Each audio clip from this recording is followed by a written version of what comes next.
Hey guys, what's good? Triple J Boxing. So, if Ryan Garcia wins this fight, he pretty much becomes the face of boxing. He becomes Oscar De La Hoya overnight. If Devin Haney wins, he doesn't become the face of boxing. Though, that's just the way it is because Brian's the bigger name. There's more upside there than Devin Haney. But Devin Haney, he's slowly making his way up to the top.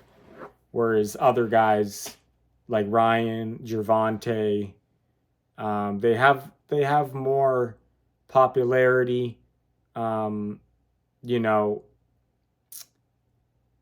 marketability. Like obviously you have Canelo, Anthony Joshua, all these guys. Even like a loss for them, and they come back and they get a big win, they can recover because they have so much popularity. So Ryan can really, if he wins this, he's back on top, even though he has that loss to Gervonta. For Devin Haney, if he loses, obviously that'd be really bad for him because he's not as popular. So a loss would affect him pretty bad, depending on how you lose. Obviously, it always depends on how you lose. But yeah, there's like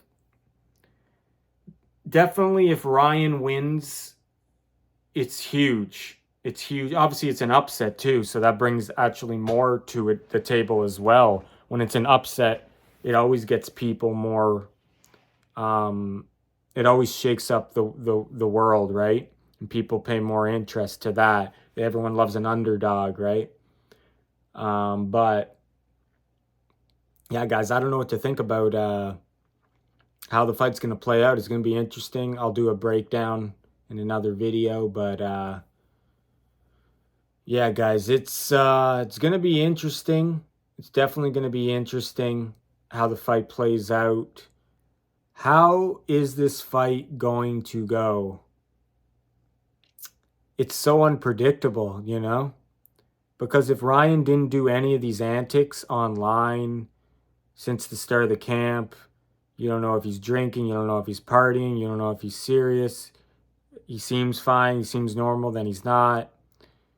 It throws a wrench in things and it confuses you on making a pick and how the fight will go. And then he doesn't make weight, and then this, and then that.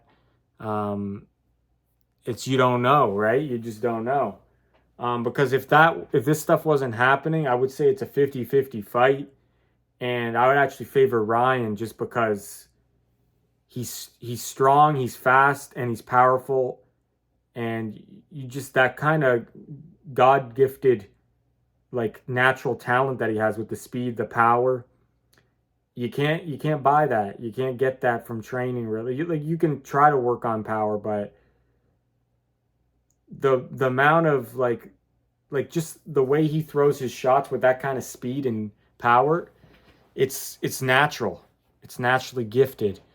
So I would say just that alone I would favor Ryan just because he's got boxing skills too. It's not like people look at Ryan and they think he's just a one-trick pony because of the left hook, but no. He had a very successful amateur background. He's a good boxer himself. He's a good counter puncher. He punches good off the back foot with the left hook counters. So, yeah, he's not just a come-forward guy. He did that against Tank, but he's a good boxer too. So, like I said, before all this antics and stuff, I would say it's a 50-50 fight, and I would favor Garcia just because that kind of power he possesses and speed. But for and from what I've seen, right? His win over Luke Campbell was a great win. Got up from a knockdown, knocked out Campbell with a body shot. No one's ever knocked out Campbell, not even Lomachenko did. And Campbell's a very good fighter. He's an Olympic gold medalist. So he was having success with Tank until he got dropped. And obviously the rehydration clause, he was weak going into that fight. Let's just say for the sake of it, if he is coming into the ring healthy mentally and physically, and all these world topics that he's been thinking about, um, let's just say that could give him more fire in his heart to fight harder, like fighting for the kids. He's always talking about standing up for the kids against human trafficking. That could definitely be a motivating factor in the fight. But yeah, like if that's the only thing and he's motivated by that, and he wasn't drinking, he wasn't really partying, and he's mentally ready for war and he trained hard and he showed up to every training session, I think, yeah, he's got a good chance. But if not, let's just say it was all, he wasn't training hard, he was missing training sessions, he was drinking, he was doing whatever, smoking, partying, then you gotta favor Devin. And if not, if Ryan didn't have punching power, you would definitely have to favor Devin. But the fact that even if Ryan is not in a good state, the fact that he has that fight changing power, even Teddy Atlas said that power is dangerous no matter what state he's in. You gotta watch out. So, but yeah, you would have to lean towards Devin if he's not in the right mental space and he didn't train like he should have. But if he did, I favored Ryan in this fight. So my prediction, like I said, it's going to be hard to make a prediction because we won't know until what kind of shape he's in until he actually fights. And we'll know if he's sharp or not. Because if he's not, Devin will definitely expose that. So my prediction, I have to make one. I'm going to say, see, I like Ryan. I like his style. And if he's truly ready like he says he is, yeah, I'm going with Ryan. Going with Ryan by decision with a knockdown. That's going to be my prediction. Because I know a lot of people, they're going to think, "Whoa, what? He can only win by knockout. He can't win by decision." So I'm picking that approach. I'm thinking, because Ryan is a good boxer too. People forget that.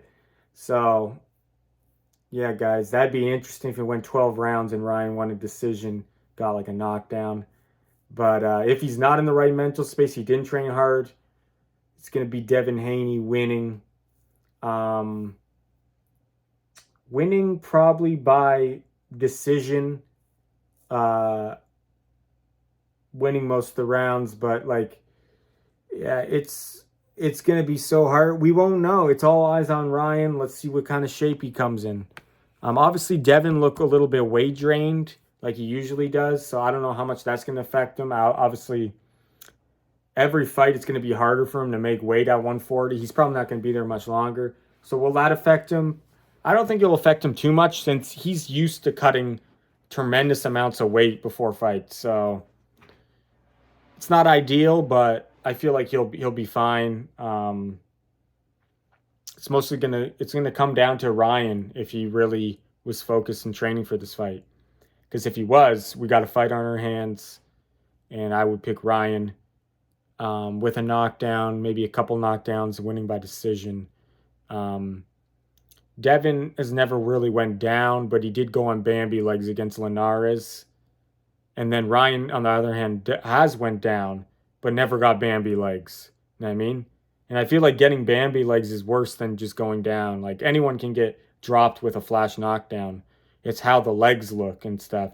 And Haney's legs, they got shaken up before, where Ryan's didn't. So that's my pick, guys. Ryan by decision.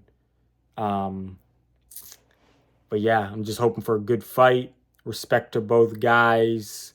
And I will see you guys after the fight. Triple J Boxing. Take care, guys.